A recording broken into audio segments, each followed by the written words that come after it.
देखना शुरू कर चुके हैं आप। भारत लाइव की टीम जो है लगातार सारे खबरों पर नज़र बनाए हुए रखती है, पैनी नज़र बनाए हुए रखती है। इसी बीच एक बड़ी खबर आ रही है। राज्यसभा जाने के लिए सुशील मोदी जी का जो नाम है एनडीए खेमे से बिहार में ऐलान हो चुका है, लेकिन इसमें एक पेच फंस गया है। अब आप सोच रहे होंगे किस तरह का पेच फंस गया है, बताते हैं आपको पूरी स्थिति क्या है। लेकिन एक बार फिर से पूरी स्थिति पर नजर डालते हैं। बिहार विधानसभा चुनाव खत्म हो गया है, लेकिन खत्म होने के बाद भी बिहार विधानसभा भवन के भीतर किस तरह की गर्मा गर्मी का जो माहौल चल रहा था, इसके साथ ही जो सत्र है अनिश्चितकालीन के लिए बंद हो गया है। लेकिन आने वाले समय की बात करें तो राज्यसभा का जो चुनाव होना है, जिसके लिए 3 तारीख तक का जो तिथि है उसे नामांकन के लिए निर्धारित की गई है।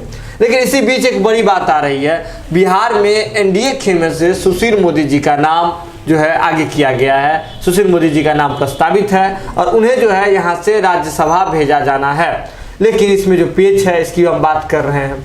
सुशील मोदी जी को जब इस बार के सरकार में कोई स्थान नहीं दिया गया था, उस दौरान से ही कयास लगाया जा रहा था कि उन्हें केंद्र में भेजा जा सकता है।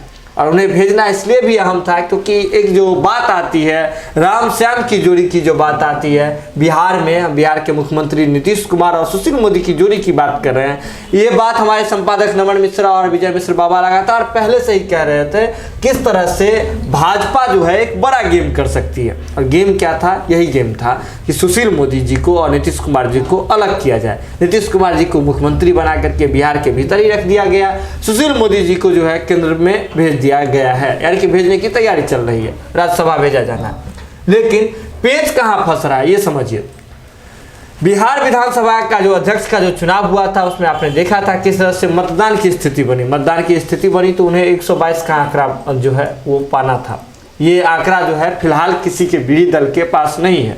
हम बिहार के भीतर की बात कर रहे हैं, किसी भी दल के पास ये बहुमत का जो आंकड़ा है वो नहीं है।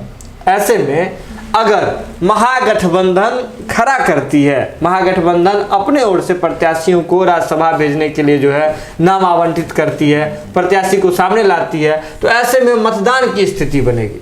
और मतदान की स्थिति बनेगी तो उन्हें 122 का आंकड़ा चाहिए होगा। तो ये जरूरी है एनडीए खेमा के लिए और भाजपा के लिए विशेषतः जरूरी है कि उन्हें जो है सुशील मोदी को राज्यसभा भेजने के लिए 122 सीटों का जो आंकड़ा है वो लाना होगा, यानी कि 122 मतों का आंकड़ा जो है वो प्राप्त करना होगा। अब देखिए ऐसी स्थिति में भाजपा को जदयू का सहयोग की जरूरत होगी, वीआईपी के सहयोग की जरूरत होगी, हम के सहयोग की जरूरत होगी। आप सोच रहे हैं ये सभी तो हैं ही साथ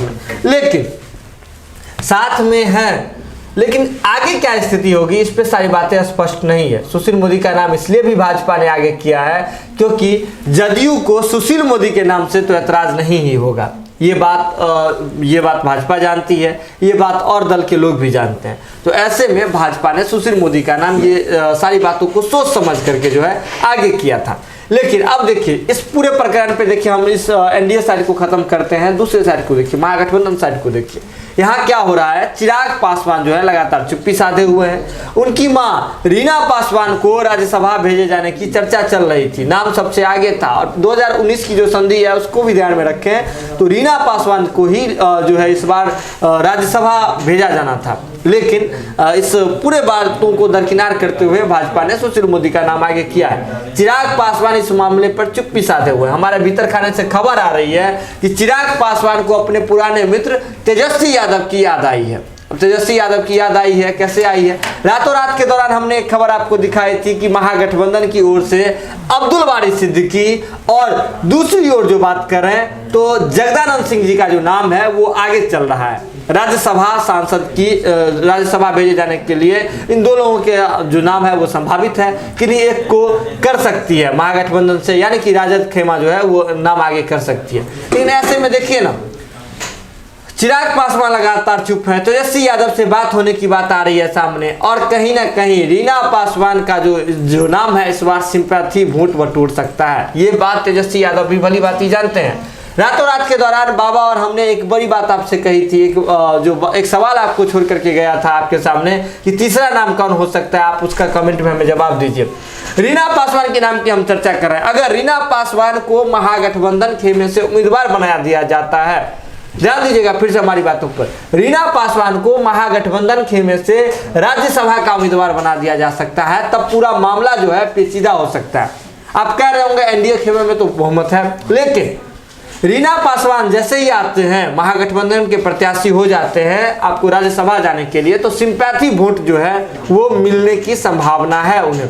राजद का तो मिलेगा ही, महागठबंधन खेमे का जो भी वोट है वो तो उन्हें मिलेगा ही। साथ ही साथ भाजपा के भीतर भी कई ऐसे विधायक हैं, कई ऐसे लोग हैं जो सुशील मोदी से तो नाराज चलते ही है, और दूसरी ओर बात करें तो चिराग पासवान से उनका सिंपैथी है, रामविलास पासवान से उनका लगाव है। तो ऐसी स्थिति में ये बातें आपने चुनाव के दौरान भी देखी, बिहार विधानसभा चुनाव के दौरान भी हमने सारी स्थिति को देखी, किस तरह से भाजपा के नेतागण जो भाजपा के प्राथमिक सदस्य थे, इसके बावजूद लोजपा के टिकट पे आके चुनाव लड़ रहे थे, लोजपा से आकर के लोजपा के लिए प्रचार प्रसार कर रहे थे। तो चिराग पासवान में उनकी आस्था है, रामविलास पासवान में उनकी आस्था है। तो ऐसे में बहुत सारे ऐसे भी विधायक हैं जिनकी वोटिंग जो है चिराग पासवान की मां रीना पासवान की अगर महागठबंधन बनाती है, राज्यसभा के लिए जो है प्रत्याशी बनाती है, तो ऐसे में उनका वोट जो है उधर शिफ्ट हो जाता है।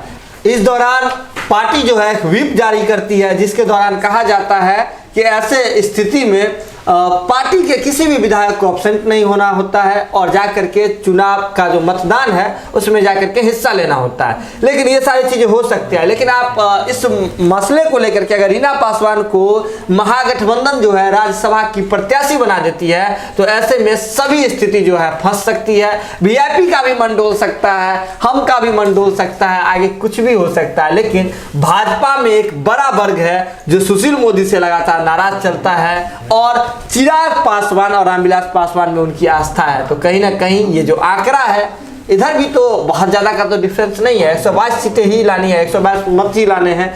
तो अगर रीना पासवान को महागठबंधन राज्यसभा भेजने के मूड में दिखती है, तो कहीं ना कहीं सुशील मोदी पर के राज्यसभा जाने पर जो है पेच फंस सकता है। तो ऐसे ही खबरों का सिलसिला लगातार भारत लाइव पे जारी है। बिना मिलावट की खबर के लिए आप लगातार देखते रहिए भारत लाइव। तब तक के लिए दीजिए इजाजत, नमस्कार। अगर ये वीडियो पसंद आई और वह बिहार के राजनीति और बिहारियत से सरोकार रखेनी तो सब्सक्राइब बटन दबा के चैनल के सब्सक्राइब कर ली। ओजे एगो घंटी बा, ओकरा बटन दबा देला से कुल सटीक और मारक खबर रुआ मुफ्त में मिल जाई। अगर रुआ पत्रकारिता के हमनी के नया प्रयोग में सहयोग कर चाहतानी तो ज्वाइन बटन दबा दी। पेटीएम नंबर नोट कर ली 9386816700। धन्यवाद।